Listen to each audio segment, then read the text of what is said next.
Hey everyone, welcome to Church Online. I am back here in Mission Kids. We are doing some construction on some of our rooms, and I am really excited to get you all back here gathering together here at Mission Church. But until then, don't forget, we gather online on Sundays at 10 a.m. virtually, and I have an announcement. In just a few Sundays on August 23rd, we are going to press pause on online small groups. You know how you gather in Zoom with your small group leader and all your peers, because on August 23rd, we are going to have about 6 to 8 watch parties happening just around you. And so you will be invited to watch church on someone's driveway for Sunday, August 23rd, and not gather online, because we are going to leave our computers, our screens at home, and we are going to gather on the driveways of a fellow Mission Church family. So look out for communication on that. Make sure you tell your parents. Enjoy today's message, and we will talk to you later. Bye-bye. Are you ready? Help me sing it now. 1, 2, 3, let's go. I was made to do amazing things. I know. I was made to be his hands and feet. I know. God made me to shine, makes me come alive, makes me wanna live my life for him. God made me to shine, makes me come alive, makes me wanna live my life. Wanna dance all around. I wanna jump and sing out loud. And here's the light I found, I just can't hide it now. I wanna shout it out to the world. God made me, yeah, and I'm unique, yeah. I wanna go wherever he will lead. I will go. Imagine all the possibilities. Oh, I know. God made me to shine, makes me come alive, makes me wanna live my life for him. God made me to shine, makes me come alive, makes me wanna live my life. I wanna dance all around. I wanna jump and sing out loud. And here's the light I found, I just can't hide it now. I wanna shout it out to the world. Well, I am wired and wonderfully made by desire to sing his praise, shout it louder. I believe God made me to shine. Well, I am wired and wonderfully made by desire to sing his praise, shout it louder. I believe God made me to shine. Oh, God made me to shine, makes me come alive, makes me wanna live my life for him. God made me to shine, makes me come alive, makes me wanna live my life. Wanna dance all around. I wanna jump, sing out loud. He is the light I found, I just can't hide it now. I wanna shout it out to the world. God made me, yeah, and I'm unique, yeah. God made me, yeah, I'm unique, yeah. God made me.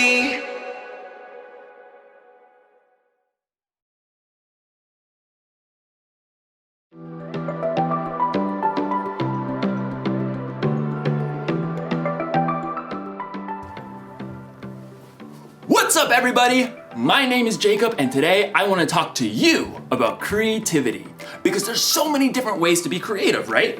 You could be like a creative actor. Alas, poor Yorick. I knew him well. Who's Yorick? You got the wrong skull, kid. Oh. You could be a creative dresser. Hey!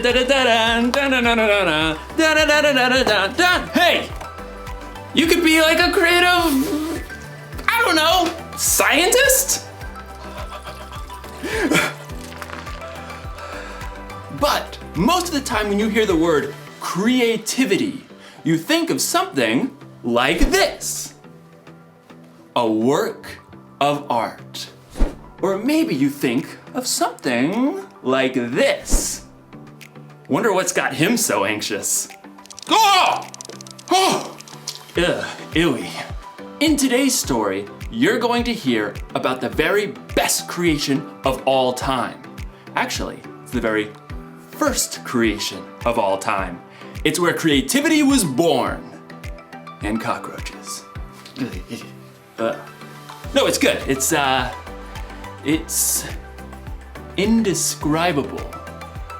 See you in a few.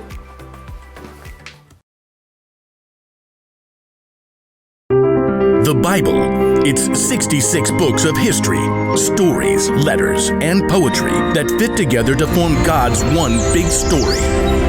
The epic adventure of how He created us and loves us so much that He made a way to rescue us. As we travel through the Bible, from Genesis to Revelation, we discover people who met God and found their lives changed forever. Now, for an amazing story. Inspired by the book of Genesis, chapters 1 and 2. In the beginning. The very beginning. Before the first breath. Before the first flash of color. Before the first moment in time. There was nothing. Nothing. Nothing except God.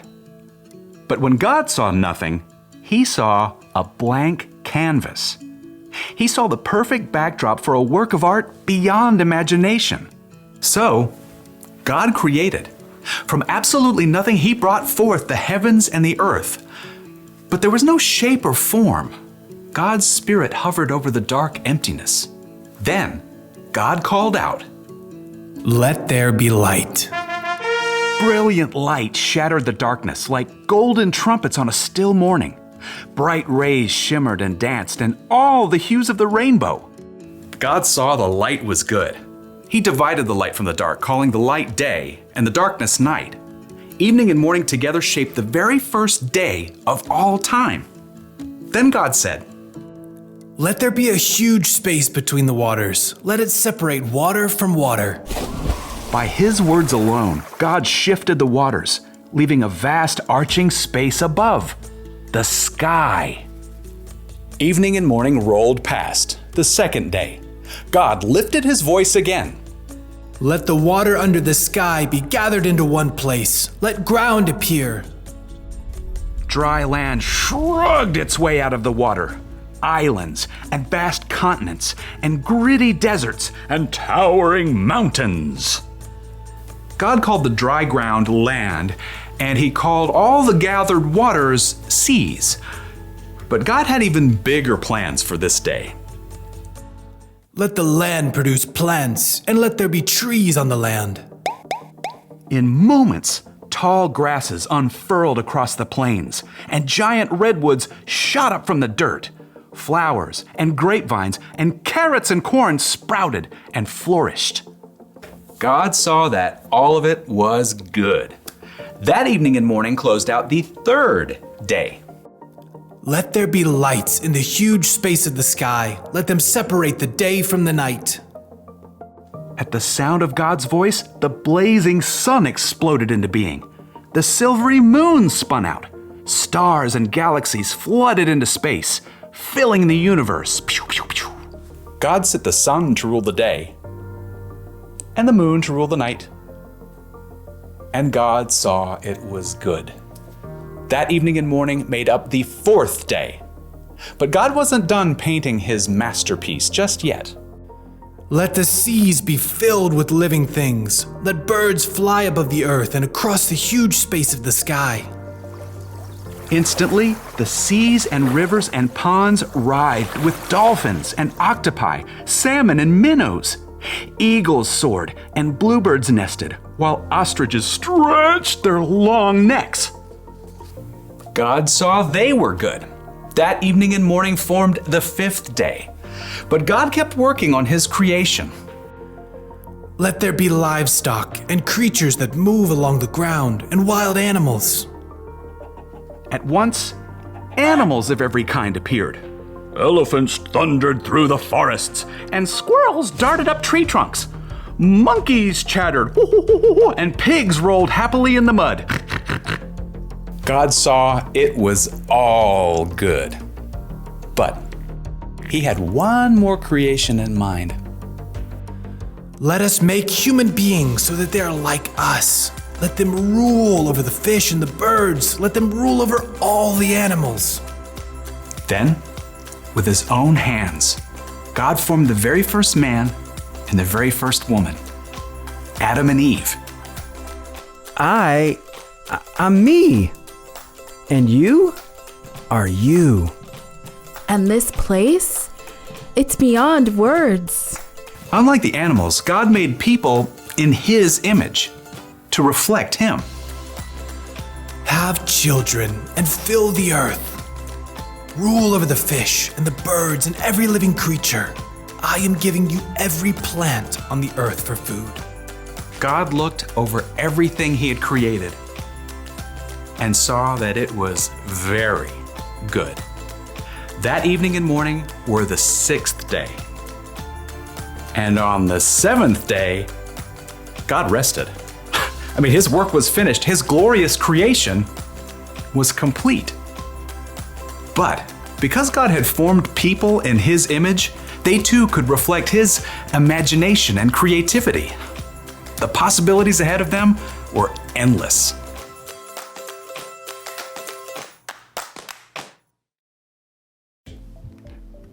Okay, I just thought of another way to describe creativity. Creativity is imagining what you could do because you were made in God's image.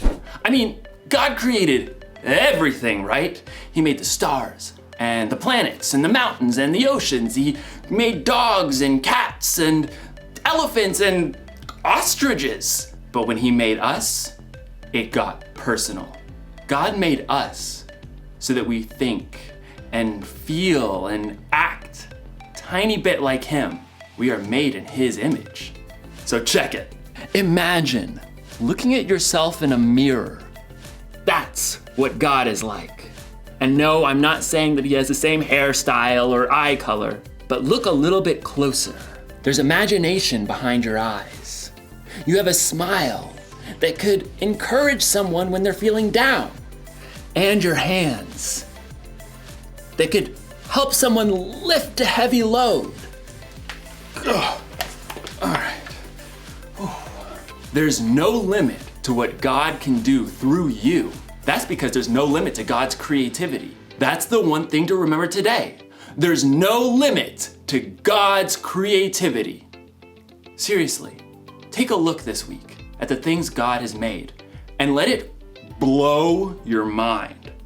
Look at the stars in the sky and think about how it could take literally millions of years just to visit one up close. Listen to the sounds outside your window at night and let yourself wonder, how do crickets make that noise anyway? And then look really close in the mirror and see how unique you are. See the color and feel the texture of your skin. Look deep in the reflection of your eyes to see a God that made you and loves you more than you could even imagine. That should give us all a lot to think about.